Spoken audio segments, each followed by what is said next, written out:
पानी और मैं छोटी काशी बीकानेर से आपसे बातचीत कर रहा हूँ। उन लोगों को जो मानवीय सुविधा दी जाती है और जो भी उनके लिए रहने के लिए, करने के लिए, खाने के लिए उनका पूरी व्यवस्था की जाती है, उसका गवर्नमेंट का भी जो नियम अनुसार हम सारा कार्य उनका करवाते हैं। और उनको परिवार के बच्चों को हम पढ़ाने के लिए भी स्कूल भेजते हैं और जो भी हमारे से हो सकता है, खुद से भी जो पर्सनली हो सकता है वो हम कार्य उनके लिए करते हैं। इन एक्चुअली वूल के जो अभी हम ये हस्तनिर्मित जो धागा बना रहे हैं उसके अंदर मेन रोल महिलाओं का ही है, तो उसके अंदर हम महिलाओं को पूरा योगदान कर रहे हैं।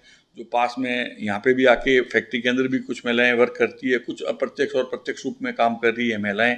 तुम सबको हम जो हमारे से बन पड़ता है, जो वो लोग कर रहे हैं, दिन प्रतिदिन उनकी संख्या बढ़ी रही है। मनीष सिपानी। मेरा नाम नरेश सुराणा, मैं ग्लोबल वुलन इंडस्ट्रीज बीकानेर से हूँ। तो बीकानेर की वूल की विशेषता देखिए, बीकानेर एशिया की सबसे बड़ी ऊन मंडी है। प्राचीन समय में बीकानेर में कारपेट लगातार बनता रहा है। ये डेजर्ट एरिया होने से यहाँ पे रोजगार का सबसे बड़ा साधन था और इस साधन को हस्तकला के रूप में प्रयोग करते हुए बीकानेर में कारपेट निर्माण का काम चालू हुआ और बीकानेर की जेल में लगातार कारपेट बनता रहा। ऐसा एक बार घटना भी हुई है कि बीकानेर के महाराजा गंगा सिंह जी जब फॉरेन गए थे तो वहाँ से एक कारपेट परचेज कर रहे थे, तो परचेज करते हुए उन्हें कारपेट बहुत अच्छा लगा। जब वो कारपेट परचेज करे तब उन्होंने देखा बीकानेर ये वापस लगा हुआ, उसमें टैग लगा हुआ था, तो ये था कि मेड इन बीकानेर जेल। वो ये कारपेट, यहाँ के कारपेट बनाने की विशेषता, रोजगार जो मिला हुआ है, वो यहाँ कारपेट बहुत अच्छा कारपेट बन रहा है बीकानेर में और वो ऊन के माध्यम से ही है। जो ये मगरा चोखला का एरिया है, जो बीकानेर का जो मगरा चोखला का एरिया है, वो वूल मतलब कारपेट के लिए वर्ल्ड की सबसे बेस्ट वूल है। ऊन तो हम लोग यहाँ पे वूल इंपोर्ट भी कर रहे हैं, काफ़ी जगह से वूल आ रही है, इंडिया में भी दूसरी जगह से काफ़ी जगह से वूल हो रही है। लेकिन ये जो वूल है मगरा चोखला की, वो सबसे बेस्ट वूल है, लेकिन ये इतनी क्वांटिटी में अवेलेबल नहीं होती है। उस कारण हम लोग इसको दूसरी कंट्री से इंपोर्ट करते हैं। उसमें न्यूजीलैंड भी है और दूसरी अफ्रीकन कंट्रीज़ भी है, यूरोपियन कंट्रीज़ है, वहाँ से हम वूल परचेज करके हम उस कारपेट को बना रहे हैं। और बीकानेर में हम इसको एक, आज भी प्राचीन समय में ये रोजगार का सबसे बड़ा साधन था और आज भी रोजगार का ये सबसे बड़ा साधन है बीकानेर में। बीकानेर की आप मान के चलिए जो 17-18 लाख 20 लाख की पॉपुलेशन है, उसमें लगभग 1.5 से 2 लाख लोगों को हमने रोजगार दे रखा है।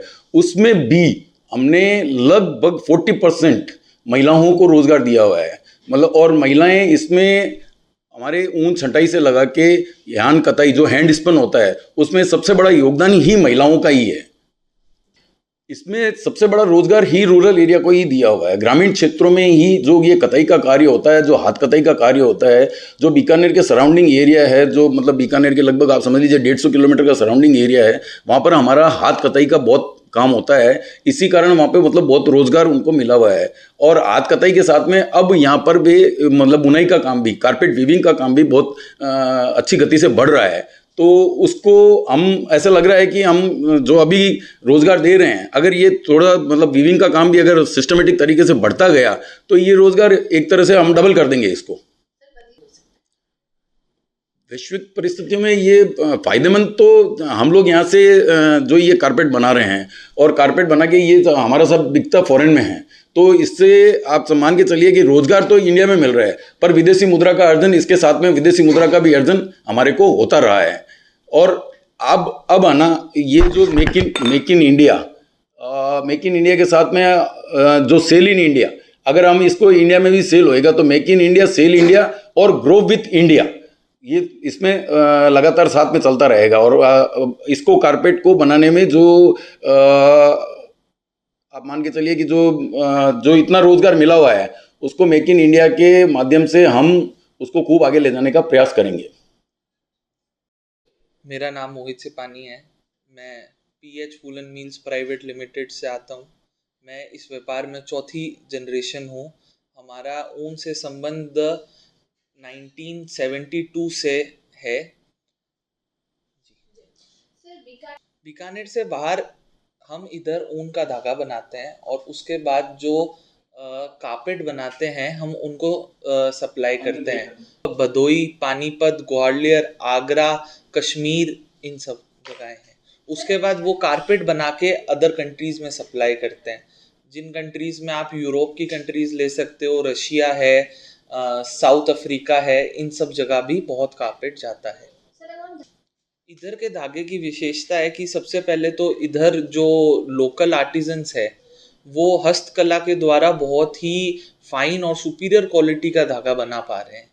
और इधर बीकानेर की 17-18 लाख की पॉपुलेशन के अंदर हमने हमारी जो वुलन यार्न मैन्युफैक्चरिंग यूनिट है, उन सब ने कलेक्टिवली प्रत्यक्ष अप्रत्यक्ष रूप से 2 लाख जनों को दे रखा है एम्प्लॉयमेंट।